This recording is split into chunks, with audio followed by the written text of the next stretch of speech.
Whenever I turn to the subject of the revolution in France, the song by REM, It's the End of the World as We Know It, and I Feel Fine, always comes to mind because this moment was the true upending of the medieval order in Europe once and for all. Unlike the American Revolution, which dallied for a moment with true revolution only to suffer a conservative counter revolution in 1787, the revolution in France was the perfect storm of Enlightenment principles, conditions in Europe, and monarchical intransigence that toppled an ancient regime and instituted the principles of human equality and true representative government.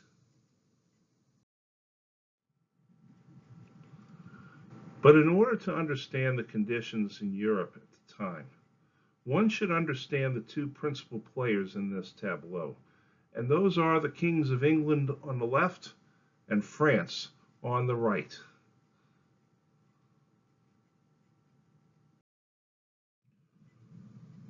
The first of these was George William Frederick, or George III, who took the throne in 1760 at the age of 22, when his grandfather, George II, died. The Hanoverian dynasty had been affirmed on the English throne by this point. There were no more Jacobite rebellions to suppress. George III was the first of the Hanoverians to be born in Britain and spoke English instead of German as his native language. When he was young, though, little George said very little or nothing in the German-speaking court, which led people to believe him to be mentally retarded, when he was actually a very brilliant child who later on was very interested in studying the sciences. His father, Prince Frederick, died early, which left young George as the heir to the throne. Unlike his grandfather and great-grandfather, George III was a rather moralistic family man. He was very devoted to his wife, Princess Charlotte of Mecklenburg. In her honor, the North Carolina colony named their chief city and county in her honor, Charlotte, Mecklenburg County, North Carolina. Charlotte is also known as the Queen City. In addition, a little side note, as I always like to do, Charlotte during the Revolutionary War was such a hotbed of revolutionary activity, it was nicknamed the Hornet's Nest, hence the name of the basketball team in Charlotte, the Hornets.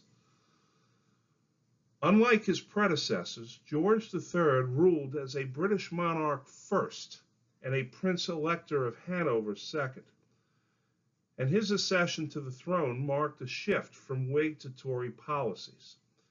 George III was politically conservative, but he favored Catholic emancipation in Ireland, that is, giving Catholics the right to vote, hold public office, serve on juries, and this caused some degree of anger among his advisors in Parliament. Even after becoming king, George III's love of science and learning remained. He created a massive library of over 65,000 volumes to where he invited scholars to come and study. And anyone with a new scientific invention found themselves invited to Windsor Castle to explain their invention before a monarch ready with probing and intelligent questions. He also turned the grounds at Windsor into an experimental farm, which earned him the derisive moniker, the Farmer King, but he loved it. He also had tragedy in his life. He contracted the disease of porphyria, which led to bouts of blindness and insanity later in life, and also had the unique side effect of turning his urine blue.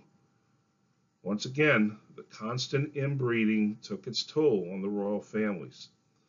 His fourth son, Edward, the Duke of Kent, gave birth to a daughter who would eventually become Queen Victoria. Now, George III has often been vilified as the villain of the American Revolution, especially because of Thomas Paine's pamphlet Common Sense, and the Declaration of Independence, which names the king as the chief antagonist. But although the king disapproved of the rebellion and even sent his own son to fight in it, he was never directly responsible for the hard line taken by Parliament. The chief antagonist was his prime minister, Frederick, Lord North, who tried to punish Massachusetts after the dumping of the tea in Boston Harbor in 1773. And despite various victories in the American Revolutionary War, the North government was eventually forced out by a vote of no confidence after the defeat of Lord Cornwallis at Yorktown.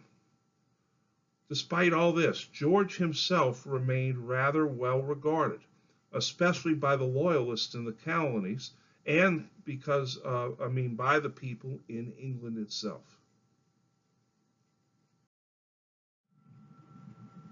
Here are two portraits of George III, the first at the height of his reign when he was 37 years old, the other during his illness near the end of his life. It was very tragic that when he died, he was almost completely blind and almost totally insane from the porphyria that had affected him. There's a marvelous movie called The Madness of King George, which is based on a stage play called The Madness of George III, and it's a favorite of our venerable Professor Jerry Baudet, who still teaches about the British Empire, even though that he is in his high 80s. So the next time you have a class with Dr. Jerry Baudet, make sure you mention the fact that you're familiar with the Madness of King George.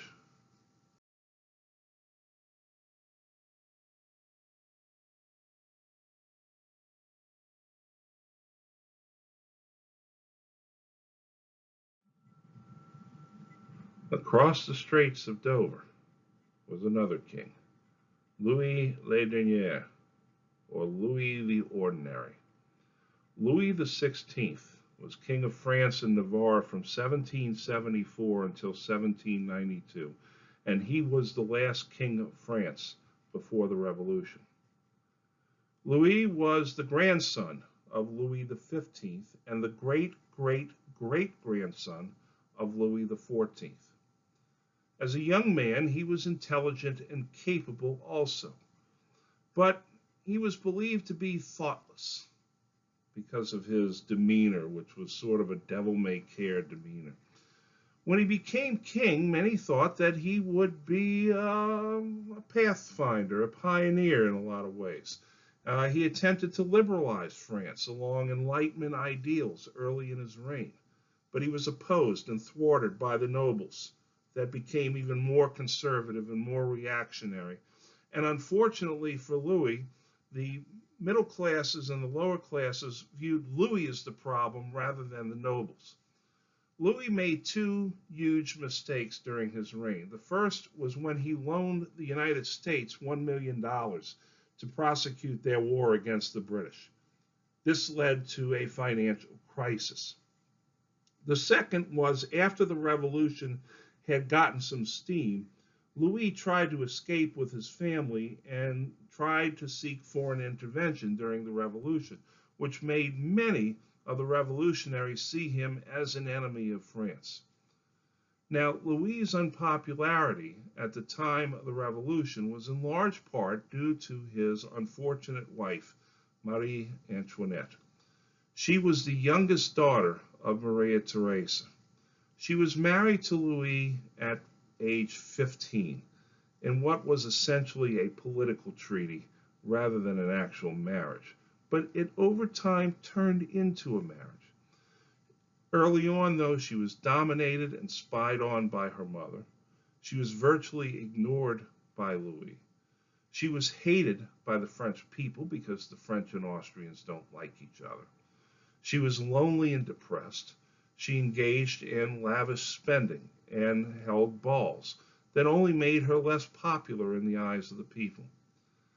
People who published pamphlets accused her of being profligate, promiscuous, harboring sympathies for France's perceived enemies, particularly Austria, and her children of being illegitimate. And all of this made her even more despised by the French people. She is often credited with saying, "Let them eat cake." That is wrong. That is incorrect. That was actually Maria Antonia of Spain who said that. This is Louis's official portrait as King of France, and the way he carried himself made him look very diffident, very disconnected from everything, almost like he was spaced out. But he really wasn't. He was more engaged than people give him credit. And here you see a portrait of Marie Antoinette. Again, a lonely girl who speaks German in a French court where people don't like her already. I don't know about you, but I would have found it intolerable. She did the best that she could, and she did produce children with Louis. It was actually the hatred of the French people that made Louis feel first sympathy and then affection. By the end of their lives, they were actually rather close to each other. Now, here's a perfect example of how the truth should never be an obstacle to a juicy narrative. The affair of the diamond necklace.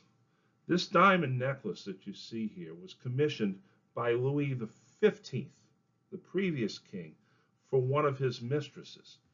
But the king died, and the necklace went unpaid for, and this almost bankrupted the jewelers who created the necklace. Well, when the next king, Louis XVI, took over, the jewelers then tried to have Marie Antoinette purchase this necklace, which was about a cool $2.5 million at the time. The Queen's reputation, which was already tarnished by the gossip of the day, was ruined by the false implication that she had participated in a crime to defraud the crown's jewelers in acquiring a very expensive diamond necklace that she refused to pay for. In reality, Marie Antoinette wanted nothing to do with the necklace. She didn't want to buy it. But then her signature was forged by a woman named Jeanne de Valois Saint-Remy, who was a notorious thief and adventurer. She even hired a prostitute who looked like the Queen to be the signatory. And what's the significance of the incident? Number one, it draws Louis and Marie Antoinette closer together. They start to feel sympathy for each other. The other thing is quite simple. Even back then, you see false allegations that are often impossible from which to recover. Like, for instance, running sex trading out of a pizza shop in Washington, or QAnon conspiracies, and so forth. This will have very bad, damaging effects on the monarchy in the view of the French people.